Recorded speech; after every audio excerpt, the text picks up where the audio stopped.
मोर्चाचं आयोजन भाजपने पूर्ण देशभरात केलेलं आहे. कशा प्रकारे ही जयंती साजरी?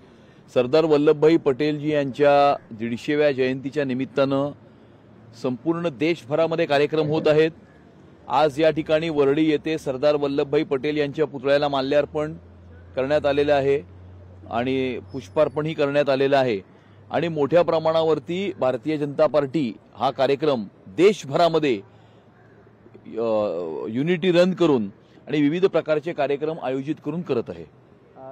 मनसे अध्यक्ष राज ठाकरे यांनी काल मेळावा घेतला आणि या मेळाव्यामध्ये काही आरोप केलेले आहेत. मतचोरीच्या मुद्द्यावर ते थेट आरोप करतात. आधी मतदार यादी जी आहे त्याच्यानंतर नाही, असं आहे की रडीचा डाव खेळणं याच्या पलीकडे दुसरं काही काम काही लोकांना नाही आहे असं याच्यातनं दिसून येत आहे. याच्यापेक्षा जर त्यांनी आपला पराभव का झाला किंवा लोकांनी आपल्याला महाराष्ट्राच्या घरोघरी का पाठवलं याची जर कारण मीमांसा केली तर त्यांचं आणि त्यांच्या पक्षाचं भलं होईल. परंतु ते न करता रडीचा डाव खेळणं, फेक नरेटिव्ह पसरवणं, खोटं बोलणं, काहीतरी प्रक्षोभक अशा प्रकारची विधानं करणं, कायदा सुव्यवस्थेची परिस्थिती निर्माण होईल अशा प्रकारची विधानं करणं, याच्या पलीकडे काहीतरी काही लोकांनी राजकारण या महाराष्ट्रामध्ये करणं अपेक्षित आहे. परंतु तसं करताना कोणी दिसत नाहीये. मतं आपल्यालाच मिळाली होती, मात्र ईव्हीएम मुळे ती दुसरीकडे गेली, या आरोपात नाही, असं आहे की अशा प्रकारचे आरोप करणं म्हणजे महाराष्ट्राच्या जनतेचा अपमान करणं हे आहे असं मला वाटतं. कारण जनतेने मतं दिलेली आहेत आणि या महाराष्ट्राच्या जनतेच्या प्रत्येक नागरिकाला माहिती आहे की त्यांनी कोणाला मत दिलंय. त्यामुळे अशा प्रकारे खोटं बोलून, अशा प्रकारे वोट चोरीचे आरोप करून ते निवडणूक आयोगावर नाही, या महाराष्ट्राच्या मतदारावरती आक्षेप घेत आहेत, महाराष्ट्राच्या मतदाराचा अपमान करतायत आणि या अपमानाचा बदला महाराष्ट्राचा मतदार येणाऱ्या स्थानिक स्वराज्य संस्थांच्या निवडणुकीमध्ये घेतल्याशिवाय राहणार नाही. मशीनमध्ये कशी चोरी केली जाते, व्हीव्हीपॅट मध्ये कसं हॅकिंग केलं जातं याचा प्रात्यक्षिक दाखवण्याचा प्रयत्न काल त्यांनी मंचावर केलेला आहे. मला वाटतं की प्रात्यक्षिक दाखवणं, मिमिक्री करणं, प्रक्षोभक स्टेटमेंट करणं याच्या पलीकडे काही महाराष्ट्राचं राजकारण आहे असं काही लोकांना कळताना दिसत नाहीये. त्यामुळे मुंबई शहरासाठी आपण काय केलं, मराठी माणसासाठी आपण काय केलं, या महाराष्ट्राच्या जनतेसाठी आपण काय केलं याच्याबद्दल एकतरी वाक्य बोलावं ना. माझी चॅलेंज आहे, माझी सर्वांना चॅलेंज आहे की तुम्ही मुंबई शहरासाठी आणि मराठी माणसासाठी केलेलं एक तरी काम दाखवा. आम्ही केलेली 10 कामं आम्ही दाखवतो, आम्ही सांगतो अभिमानानं, होय मेट्रो आम्ही आणली मुंबई शहरामध्ये, कोस्टल रोड आम्ही केला, अटल सेतू आम्ही केला, किंवा वरळीतल्या बीडीडी चाळीमध्ये राहणाऱ्या मराठी माणसाला 500 फुटाचं घर हे भारतीय जनता पार्टीने दिलं आणि मराठी भाषेला अभिजात भाषेचा दर्जा हा पंतप्रधान नरेंद्र मोदीजींनी दिला. तुम्ही काय केलं मराठी माणसासाठी किंवा मुंबई शहरासाठी? तुम्ही मुंबई शहराचा कोपरा विकून खाल्ला, मुंबई लुटली, मुंबईकरांच्या खिशावरती डल्ला मारला, दर आठवड्याच्या स्टँडिंग कमिटीचा हिशोब केला. याच्या पलीकडे यांनी काही केलेलं नाही.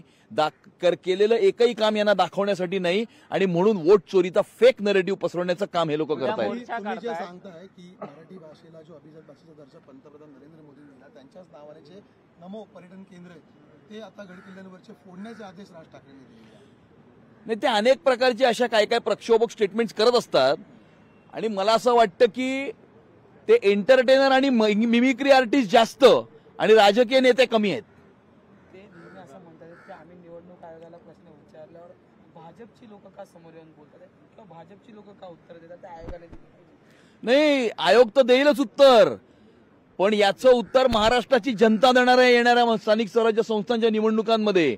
कारण हा आक्षेप भाजपवर किंवा निवडणूक आयोगावर नाहीये, या महाराष्ट्राच्या जनतेने केलेल्या मतदानावरती त्यांचा आक्षेप आहे आणि महाराष्ट्राच्या जनतेचा हा अपमान आहे आणि त्यामुळे याचा बदला महाराष्ट्राची जनता घेतल्याशिवाय राहणार नाही. मोर्चा काढला जातो, भाजप फोडीफोडाचं राजकारण करतं असा पण आरोप आहे.